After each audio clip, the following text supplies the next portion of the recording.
नमस्कार बंधुरा चैतिर रान्नाघरे तोमादेर सबाइके स्वागत। आज के आमी स्वनामधन्य अभिनेत्री सुप्रिया देवी आमादेर आदरेर बेनुदिर एकटी रेसिपि तोमादेरके शेयर करछि। रेसिपिटिर नाम डिमेर कोरमा।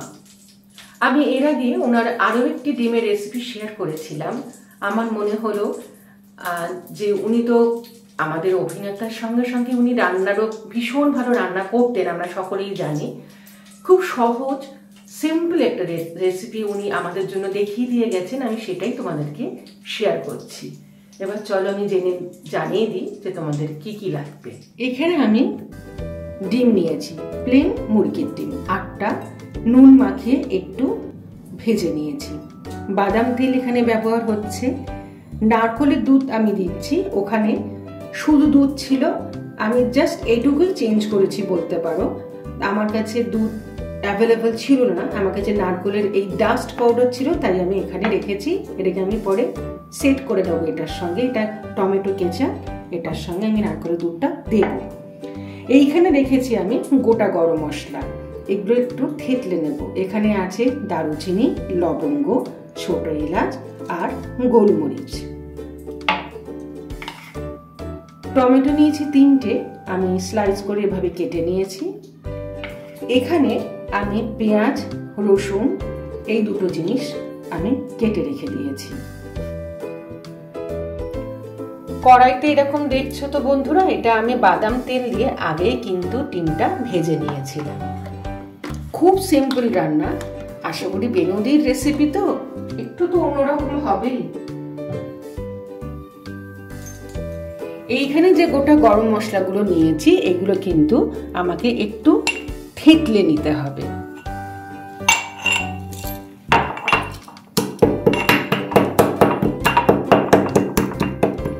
নুন দিয়ে তো অলরেডি ডিমগুলো ভাজাই আছে, আর একটুখানি নুন দিচ্ছি।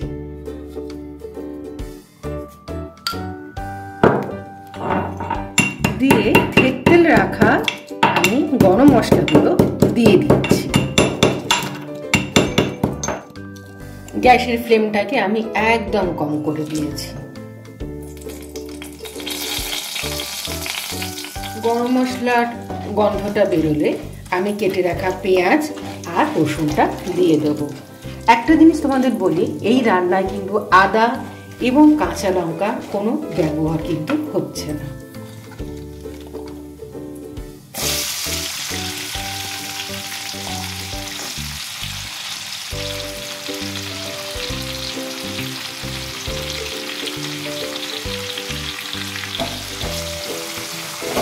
পেঁয়াজটা একটু সফট হলে আমি কেটে রাখা ধুয়ে রাখা টমেটোগুলো দিয়ে দেব।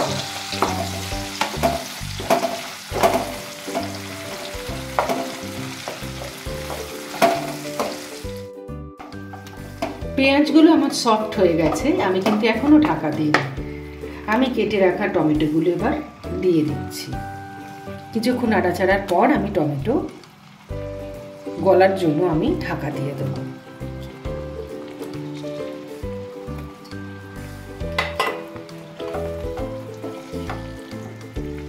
আমরা কোরমা বলতেই বা শুনতেই মনে হয় না বাবা অনেক কিছু দিয়ে বোধহয় করবেন এবং অনেক কসরত করতে হবে।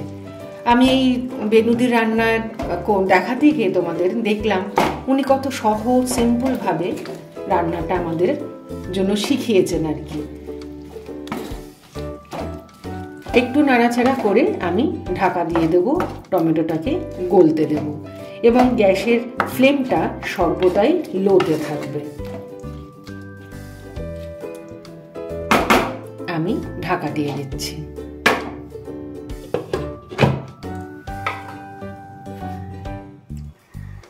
আমি কিছুক্ষণ চাপা দিয়ে রেখেছিলাম। এইবার দেখো বন্ধুরা, টমেটোটা আমার সম্পূর্ণ গলে গেছে এবং টমেটোর রসই কিন্তু এখানে রয়েছে। পেঁয়াজ গলে গেছে, রসুন গলে গেছে। এবারে যেটা করব, তোমরা জানো যে আমি কিন্তু রান্নায় খুব একটা মিষ্টি ব্যবহার করি না, কিন্তু এটা শুধু তো আমার রান্না নয় বন্ধুরা, এটা আমাদের বেনুদির রান্না, তাই আমি অল্প করে হলেও একটু মিষ্টি দিচ্ছি, সেভাবে কিন্তু বলা আছে। আমি যেহেতু গুড় খাই তাই গুড় দিচ্ছি, তোমরা যারা চিনি খাও তারা চিনি দেবে। এবারে আমি সেদ্ধ করে রাখা এবং ভেজে রাখা ডিমগুলো, আস্ত ডিমগুলো সব আমি একটুখানি ছুরি দিয়ে কেটে দিয়েছি যাতে নুন ঝাল মশলাটা ঢোকে।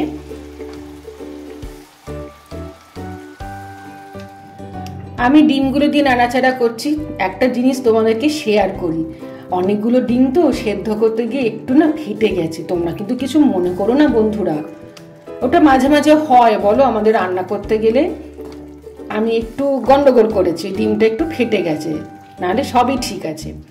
এবারে আমি গ্যাসের ফ্লেমটাকে একটু বাড়িয়ে দিলাম, দিয়ে হালকা হাতে মানে আলতো করে আমি ডিমটা আর এই যে তোমার একটু থকথকে কাঠ হয়েছে, তোমার রস হয়েছে, সেটা আমি একটু নাড়াচাড়া করছি।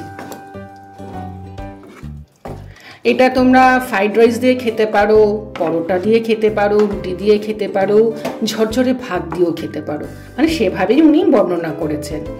এবারে যেটা করব, তোমাদেরকে আমি দেখিয়েছিলাম যে দুধ দিতে হয়, উনি সেটাই বলেছেন।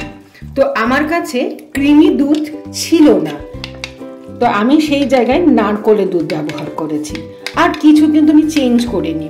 উনি ঠিক যে ক্রিমি দুধ সেই দুধ ব্যবহার করেছিলেন, এবং সেখানে টমেটো কেচাপ পিউরি নয় কিন্তু, এই চামচের আমি 2 চামচ নিয়ে খুব ভালো করে আমি দুধের সঙ্গে এটা মিলিয়ে দিয়েছি। আমি বড় যে কফি মগগুলো হয় সেই কফি মগের 1 কাপ দুধ নিয়েছি, 1 কাপের সামান্য একটু বেশি। সেক্ষেত্রে আমার ডাস্ট পাউডার আমি এই চামচের 8 চামচ নিয়েছি, একটু ঠিক, এমনি নারকোলের দুধ ঠিক হয়, আরও একটু ঠিক করেছি, কিন্তু বারবারই বলেছে রান্নাতে ক্রিমযুক্ত দুধ ব্যবহার করতে হবে, সেজন্য আমি সাহস করে নারকোলের দুধটা দিতে পেরেছি। এবারে আমি আলতো করে এটা ঢেলে দিচ্ছি। তোমরা বাড়িতে অবশ্যই এটা বানিও, তোমাদের কি বলবো বন্ধুরা, খুব সুন্দর কালার এবং গন্ধ বেরিয়েছে। এটাতে কিন্তু আলাদা করে আর জল পড়ছে না, লক্ষ্য করে দেখো কি সুন্দর কালার লাগছে না। টমেটো কেচাপটা খুব ভালো করে কিন্তু দুধের সঙ্গে ফাটিয়ে নিতে হবে, নাহলে দানা দানা হলে জিনিসটা দেখতেও ভালো লাগবে না, খেতেও ভালো লাগবে না। এবারে যেটা করব, আমি গ্যাসের ফ্লেমটা তো বাড়িয়ে দিয়েছিলাম, এবারে আমি কমিয়ে দেবো। তোমরা জানো যে কোনো দুধ যদি বাড়িয়ে দিই তাহলে ফেটে যাওয়ার চান্স থাকে, সেই জন্য আমি কমিয়ে দিচ্ছি, এবং সেখানেও বেনুদিও আমাদের ওইভাবেই শিখিয়েছেন। এবার আমি ঢাকা দিয়ে দিচ্ছি। আমি কিছুক্ষণ রেখে দিয়েছি, দেখো কিরকম একটা ক্রিমি টেক্সচার এসেছে। আমি কিন্তু এরকম ঝোল ঝোল রাখবো, তোমরা যদি রুটি বা পরোটা দিয়ে খাও বা তোমাদের রিকোয়ারমেন্ট অনুযায়ী তোমরা কিন্তু এটাকে কমাতে বাড়াতে পারো। কেউ চাইলে ধনেপাতা দিতেও পারো, সেটা কিন্তু বলাই আছে অপশনাল। তাই তৈরি হয়ে গেছে আমার ডিমের কোরমা। অবশ্যই বানিয়ে বলবে তোমাদের এই রেসিপিটা কেমন লেগেছে। বন্ধুরা, আমাদের বেনুদির আরও একটি রেসিপি ডিমের কোরমা, তবে এটাতে আর একটা বলে রাখি, আলু পড়ে না। আর আমরা যেহেতু ভাতের সঙ্গে পরিবেশন করব তাই আমি ঝোলটা এতটা রেখেছি। আর তোমরা তো জানোই একটা দিন রেখে দিলে এটা টেস্টিও হয় বেশি, আর ঝোলটাও বসে যায়। তোমরা তোমাদের রিকোয়ারমেন্ট অনুযায়ী ঝোল কমাবে বাড়াবে, মশলাও তাই। আমি তোমাদের রেসিপিটা শেয়ার করলাম, অবশ্যই জানাবে তোমাদের এই রেসিপি কেমন লেগেছে।